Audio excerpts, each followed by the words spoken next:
until now, I've spoken of Jews and Judaism and the Jewish state and Jewish immigration and the idea of a Jewish state. But a lot of what captures the headlines is the question of the conflict between Jews and Arabs, Israelis and Palestinians. So I want to briefly introduce two concepts on this issue. You will hear much more, you obviously read and hear about it. I want to talk about Jews and Arabs within the state of Israel and Jews and Arabs in the region.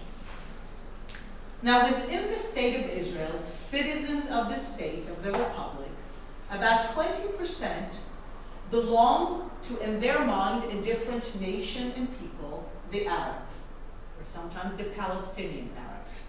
So 20% of Israel's citizens are people who belong to a different nation and people. Almost all of them are Muslims, and a tiny, tiny minority is Christian. How did it come to be? How are they citizens of the Jewish state? They clearly did not dream of it in Vienna, they did not want it, and they did not immigrate here to build it. Well, when the idea of the modern state of Israel is born, there is this phrase that goes around, it comes from Christian thinking, the idea that a people without a land are coming to a land without a people. The people without a land, who are they? The Jews. Clearly living, even in many countries, they were barred from literally owning land as part of their discrimination.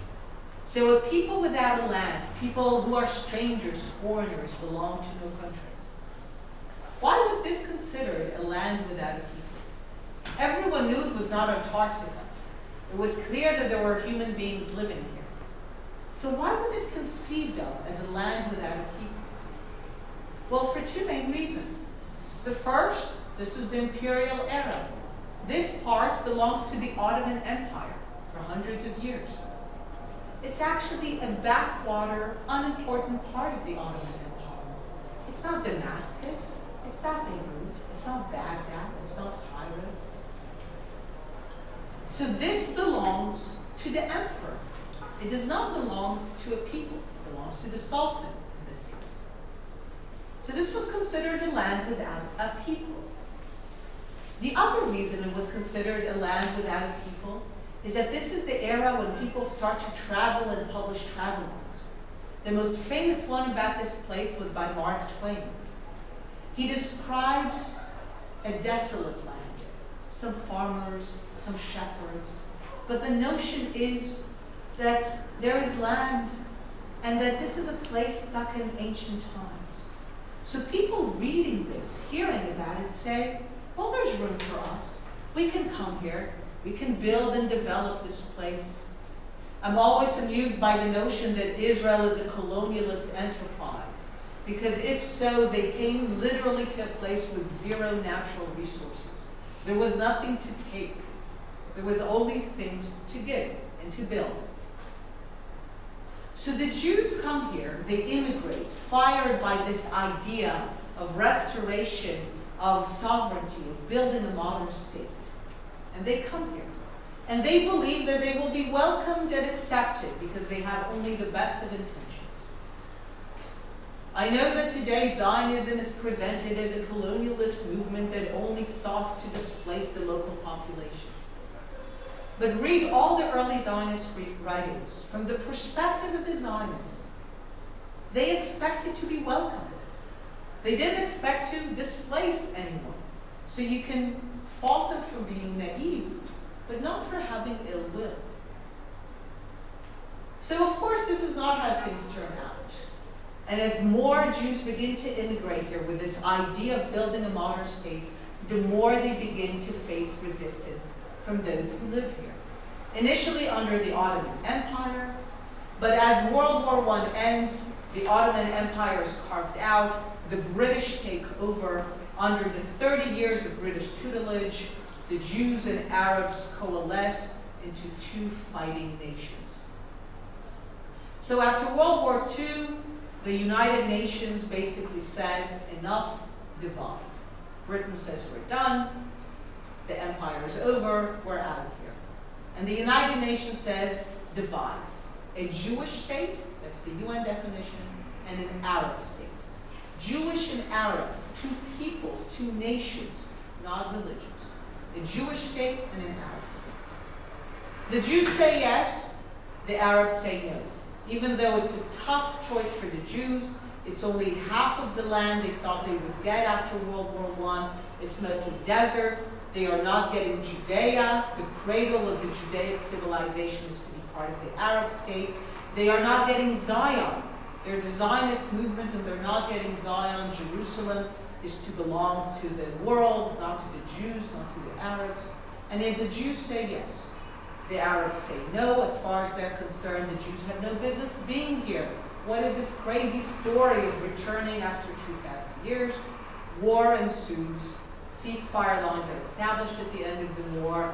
The West Bank goes under Jordanian occupation, and the Gaza Strip under Egyptian military rule. Within the ceasefire lines, the state of Israel is established and declares independence. You'll see downstairs.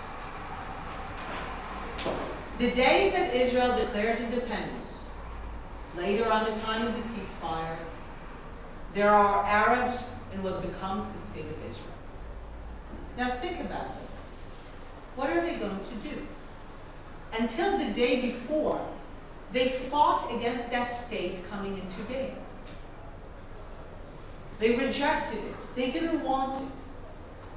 And yet they wake up the next morning, having lost the war, and they are citizens of that state. What are they going to do?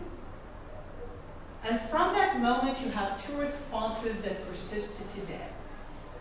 One says, look, we didn't want this. We fought against it. But it's a good enough country. It's a democracy. We can vote. We can be elected.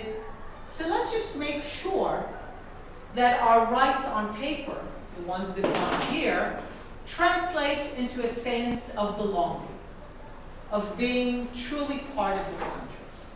This is a classic minority struggle. It is one with which the Jewish majority has tremendous sympathy. It is one that has led to tremendous achievements.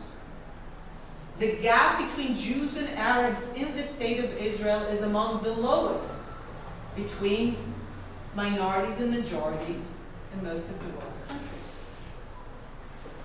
But then there's also another attitude, another response.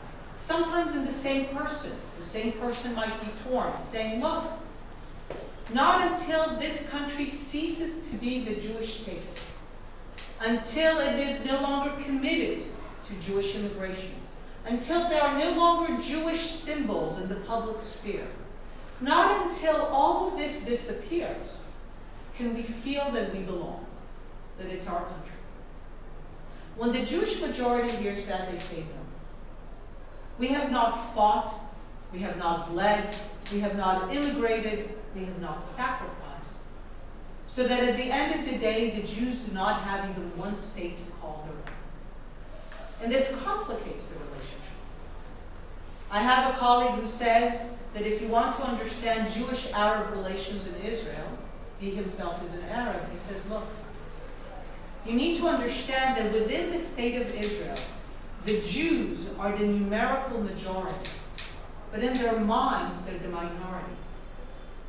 The Arabs are the numerical minority, but in their minds, they're the majority. Now, if you zoom out into the region, since the day Israel was born, it's true.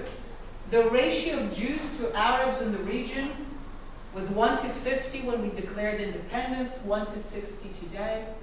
The Jews are a tiny, tiny, tiny minority in a predominantly Arab and Islamic region that is deeply hostile to the idea of a Jewish sovereign presence in this land.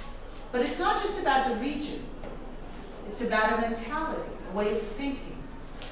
The Jews have spent millennia being a minority, a persecuted one, a vulnerable one. Their modes of thinking, their culture, even the famous Jewish humor, have all developed for a people living as a minority.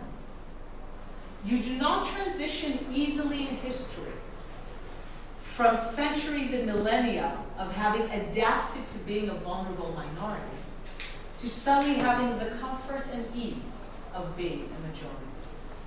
And the Arabs, think about it. Within the region, they are the only Arab minority. In a region where all countries are literally 100% Arab majorities. It's a humiliating experience. It's one that you do not easily adjust to being in. So sometimes I have to say that if you look at the various complications of Jewish-Arab relations within Israel, it is nearly a miracle that this relationship is not over.